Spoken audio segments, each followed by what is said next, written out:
Any idea what this is? No? Well, this is a machine that can go places and do things that nothing else can. When this all comes together, it creates the ultimate way to fly. Of course, it's the helicopter.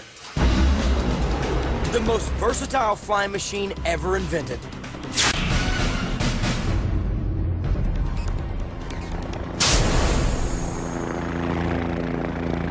If you want the freedom of the skies, then this is the machine for you. But how does this remarkable piece of technology work? Well, I want to find out. From the people who build them to the people who fly them. To find out what makes this technology tick, I'm at Bell Helicopter in Fort Worth, Texas. Flying in that thing is amazing. But one of the most impressive things about a chopper is its ability to take off and land virtually anywhere. No need for runways. And this beast can hover with absolute precision. Think about it for a second. That's 1 ton just hanging in the air, and that's a small helicopter.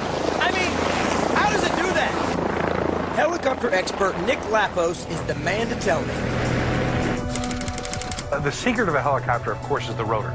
Right. And the rotor produces lift by moving the blade around the body of the aircraft so that as the blade moves, it has velocity to create lift. The air above the aircraft is drawn downwards through the blades. Close up, you can see the blades are like miniature airplane wings.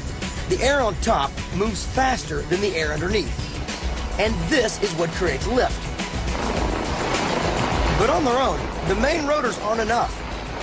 The aircraft would react to the rotors and spin in the opposite direction. And that's where the tail rotor comes in. It counters the spin and gives stability. Finally, there's a powerful engine to drive them both. Now it's time for hands-on experience. So I'm at the Bell Training Academy in Fort Worth, Texas to learn to fly. Chief Flight Instructor Marty Wright is going to teach me the basics. Before Marty lets me loose on the real thing, he's booked some simulator time. This is my chance to learn how to control lift and turn the aircraft. You engage the start. Oh, I see blades turning. The blades are going to start turning. And we're shaking. And we're shaking, just like the aircraft would. It's time to take off. Yes, sir. For that, I need to understand the 3 main controls that maneuver the aircraft. So we're going to start slowly adding collective. Okay. First, the collective. It controls the angle of the main rotor blades and affects the amount of lift. Pull up, and the helicopter goes up. Push down, and the helicopter goes down. As we start coming up, we add a little left pedal. The pedals. These let you change the direction of the chopper by controlling the angle of the tail rotor blades. The left pedal makes the aircraft face left. And the right makes it face right. And now we're going to move the cyclic, just small little amount. The cyclic, also known as the stick. This adjusts the angle of the main rotor blades in a different way so the pilot can go forward, backward, right, or left. Keep your left pedal up. Relax, just. The cyclic is the hardest for me to get the hang of. Oh, that's all right. Simulator can take it. There we go. Piece of cake, right? Yeah, so far, because you're doing everything. Start a little bit of a left-hand turn. 2 feet on the pedals, left hand on the collective, right hand on the cyclic, looking where I'm going and listening to Marty. Lower the nose just a little bit. That's 6 things at once. I haven't concentrated this hard since high school algebra, and I've still got to land the thing.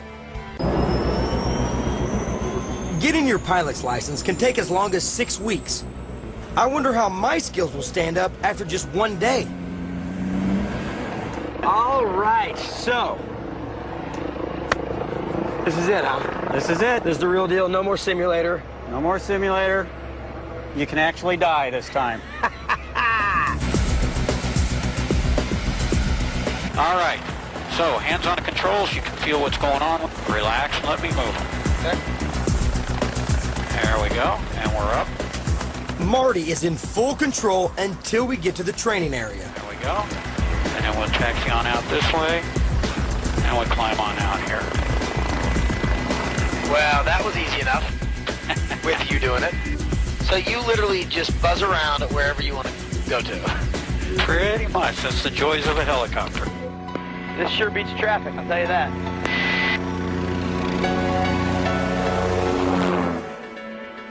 It feels a lot better Yeah, it does. than the actual aircraft. Marty, who's been flying for 26 years, shows me how it's done. You can do maneuvers like turning and sliding all at the same time. Total precision and coordination is needed to do tricks like these. Awesome.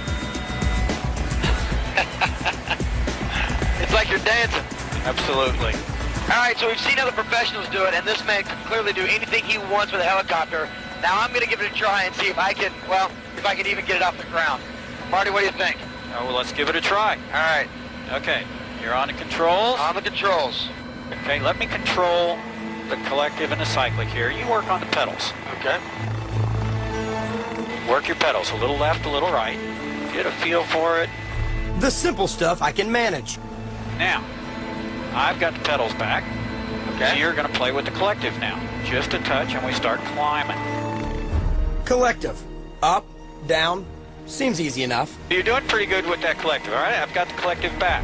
Okay. Now you're going to take the cyclic with your right hand. Okay. All right? Now, very small inputs. And you can see, there we go. Up, you're back. Okay, I have the controls. Okay. And we'll go back to center with it there. Let's try that again. All right, you have the cyclic. Left, no, left, right. There you go. Up, take it out. Take it out. You don't want it to move that far. Oh, you got it. Okay, yeah, that's Okay. whew, okay. This is tough. The cycling thing is very tough.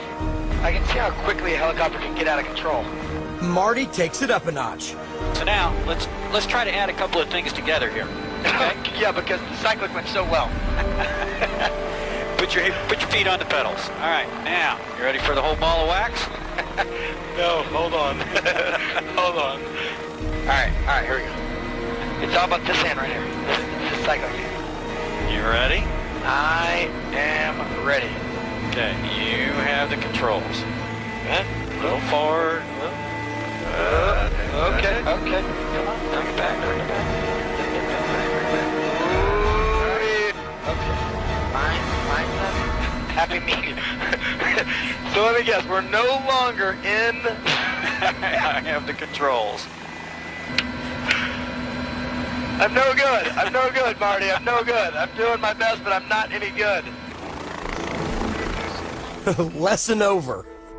In my last flying lesson, I'm going to learn what to do when the engine fails mid-flight. I hope I don't get sick. Lynn Morgan, chief pilot, is going to take me through a procedure called auto-rotation. So now, this auto-rotation thing, this is literally, we're going to be hundreds of feet in the air, and you're going to shut off the engine, correct? That's what we're going to do. So now, and what is the reason for learning this? This is a single-engine aircraft, and as reliable as its engines are, there's still going to be the time when the engine does fail. You need to be able to land that aircraft safely and confidently and not have any problems. Here's the point of no return. I'm beginning to wish this show was about pickup trucks. Auto rotation. This is going to be fun. You're going to like this. I'm ready. And the engine quit just like that.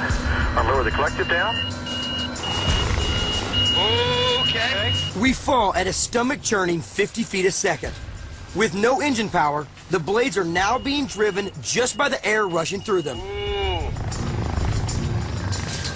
About 50 feet, I go into a nice decel. A little bit of cushion. And landing. Whoa! A little more of a round run than I thought, but not too bad. I mean, that is amazing. All right, so now I noticed right there before we actually hit the ground, you really pulled up on the helicopter, kind of like it went straight up. What's the reason for that? At about 50 feet off the ground, I brought the nose up, and that brings the rotor up into the airstream. It helps brake it and slow the aircraft down, and then you touch down gently. Now, what would have happened if you would have not done that? If you don't do that, you fall pretty rapid. Like a rock. Yeah. Awesome.